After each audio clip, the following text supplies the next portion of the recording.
what is the difference between a trust and a will, and which one do I need?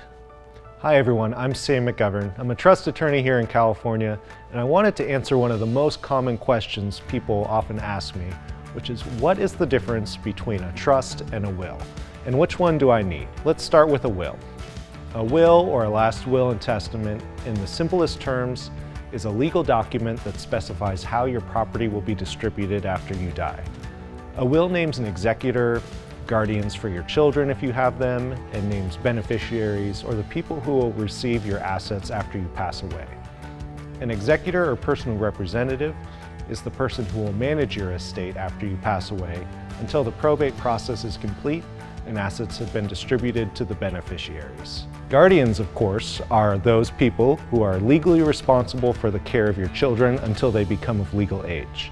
If you have minor children, naming a guardian or guardians for them in a will is critical.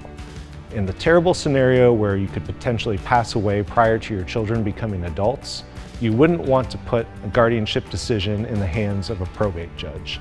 After all, you are the best person to decide who should care for your children if you are no longer able to do so. The key thing to remember about a will is that it really only becomes effective in most cases when it's filed with the probate court and a judge approves action based on your will.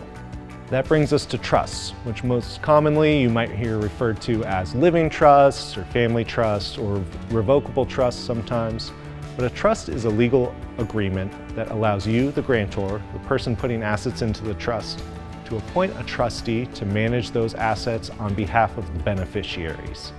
In the vast majority of trust agreements, you will continue to be the trustee and beneficiary during your lifetime, and your designated successors will step in and replace you as trustees and beneficiaries after you pass away. A trust is sort of like a wallet, in that its purpose is to hold all sorts of different assets. Once we create a trust, we often will retitle your property, like your house, to the trust. Sometimes we'll also either title financial accounts to the trust or name the trust as a payable on death beneficiary of your various accounts. One key difference between a will and a trust is that a living trust keeps significant assets out of probate court where a will does not. This makes it much easier and quicker to manage your affairs under a trust.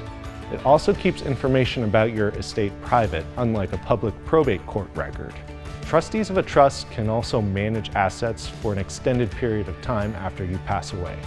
Potentially when we have a beneficiary who is a minor or is legally incapacitated, or any other scenario where we would not want a beneficiary to receive your property with no restrictions whatsoever on its use. With a will, on the other hand, executors of a will manage assets only until the probate case has concluded. One final difference between a will and a trust is that a trust can be used to establish care for you if you become incapacitated at any point prior to passing away, whereas a will is only effective after you die.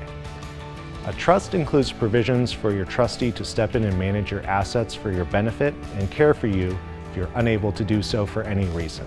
If you have any additional questions about wills, trusts, and estate planning here in California, please feel free to reach out to my office, the McGovern Law Group. Thanks so much for watching.